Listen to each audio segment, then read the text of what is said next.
নমস্কার বন্ধুরা, নিয়ে চলে এসেছি আজকে তোমাদের জন্য আরেকটি নতুন ভিডিও। যারা এই মুহূর্তে বিএ 6 সেমিস্টার বার্ডওয়ান ইউনিভার্সিটিতে পলিটিক্যাল সায়েন্স নিয়ে অনার্স করছো, যাদের পেপার সিসি 14, তাদের জন্য কিন্তু আজকের এই সাজেশন। তো তোমাদের 10 নাম্বার, 5 নাম্বার ও 2 নাম্বারের যে কোয়েশ্চেনগুলি এ বছরের জন্য ইম্পর্টেন্ট, সেই কোয়েশ্চেনগুলি নিয়ে কিন্তু তোমাদের সাথে আলোচনা করব।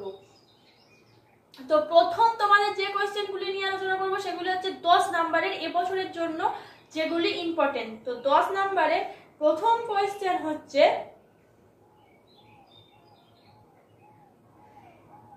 ভারতে দারিদ্র দূরীকরণের উদ্দেশ্য গৃহীত নীতি ও কর্মসূচিগুলি আলোচনা করো। 2, সংস্কৃতায়ন এর অর্থ লেখো। ভারতীয় জাত ব্যবস্থার সাম্প্রতিক গতিধারা আলোচনা করো। 3, ভারতীয় সংবিধানে তপশিলি জাতি ও উপজাতিগুলির জন্য গৃহীত বিশেষ ব্যবস্থাসমূহ সম্পর্কে একটি টিকা লেখো। 4, ভারতে বিশেষভাবে সক্ষম ব্যক্তিদের অধিকারের প্রকৃতি ও পরিসর আলোচনা করো।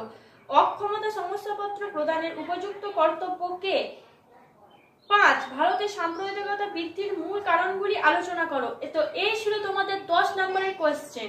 তো 10 নম্বরে তোমাদের জন্য খুবই কম কোয়েশ্চেন রাখা হয়েছে, দেখতেই পাচ্ছ। এবার যে কোয়েশ্চেনগুলো নিয়ে আলোচনা করব সেগুলি হচ্ছে 5 নম্বরের কোয়েশ্চেন।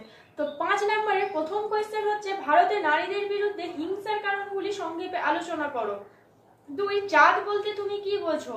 3, চরম ও আপেক্ষিক দারিদ্র্য বলতে তুমি কি বোঝো? 4, ভারতে বিশেষভাবে সক্ষম ব্যক্তিবর্গ পিডব্লিউডি এর বিভিন্ন অধিকারগুলি কিভাবে সুরক্ষিত হয়েছে তা সংক্ষেপে আলোচনা করো।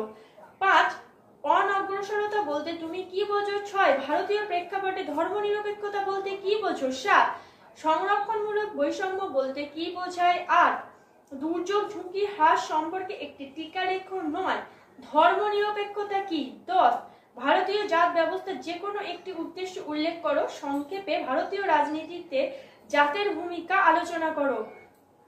তো এই ছিল তোমাদের 5 নম্বরের কোয়েশ্চেন, যেগুলো তোমাদের এ বছরে পলিটিক্যাল সায়েন্স সিসি 14 এর জন্য ইম্পর্টেন্ট। এরপরে যে কোয়েশ্চেনগুলি নিয়ে আলোচনা করব সেগুলি হচ্ছে 2 নম্বরের কোয়েশ্চেন। তো 2 নম্বরের প্রথম কোয়েশ্চেন হচ্ছে যে, জাত বলতে তুমি কি বোঝো? ভারতে মহিলাদের বিরুদ্ধে হিংসা বন্ধের জন্য ভারত সরকার কর্তৃক গৃহীত যে কোনো 2টি পদক্ষেপের উল্লেখ করো। ধর্মনিরপেক্ষতা কি? ভারতের জাত ব্যবস্থার যে কোনো 2টি বৈশিষ্ট্য উল্লেখ করো। সাম্প্রদায়িকতার সংজ্ঞা দাও। ভারতের জাত ব্যবস্থার পরিবর্তনে দায়ী যে কোনো 2টি কারণ উল্লেখ করো। নারীর বিরুদ্ধে গার্হস্থ্য হিংসার সাপেক্ষ একটি ভারতীয় আইনের উদাহরণ দাও। ভারতীয় ধর্মনিরপেক্ষতা সারমর্ম কি? ক্যালোরি সাপেক্ষে দারিদ্র কাকে বলে?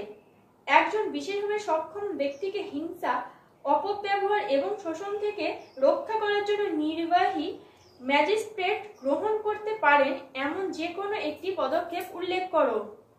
কাস্ট ইন ইন্ডিয়ান পলিটিক্স বইটি কার লেখা? সংরক্ষণমূলক বৈষম্য বলতে কি বোঝায়? অনগ্রসরতা বলতে তুমি কি বোঝো? ভারতে সাম্প্রদায়িকতা বৃদ্ধির যে কোনো 2টি কারণ উল্লেখ করো। ভারতে দারিদ্র দূরীকরণের উদ্দেশ্যে সরকার কর্তৃক গৃহীত যে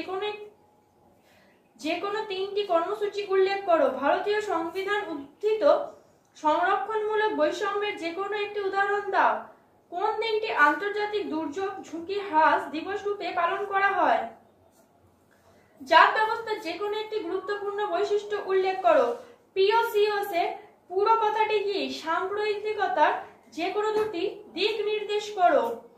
বিপর্যয়পূর্ণ ঝুঁকি হ্রাস বলতে তুমি কি বোঝো? কি উদ্দেশ্যে মন্ডল কমিশন গঠিত হয়েছিল?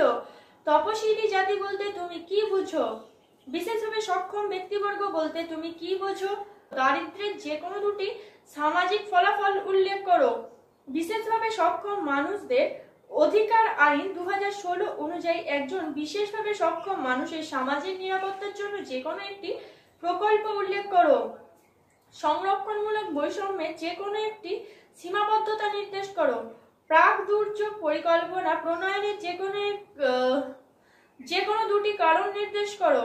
সামাজিক পশ্চাৎপদতা কেন অর্থনৈতিক পশ্চাৎপদতার কারণ?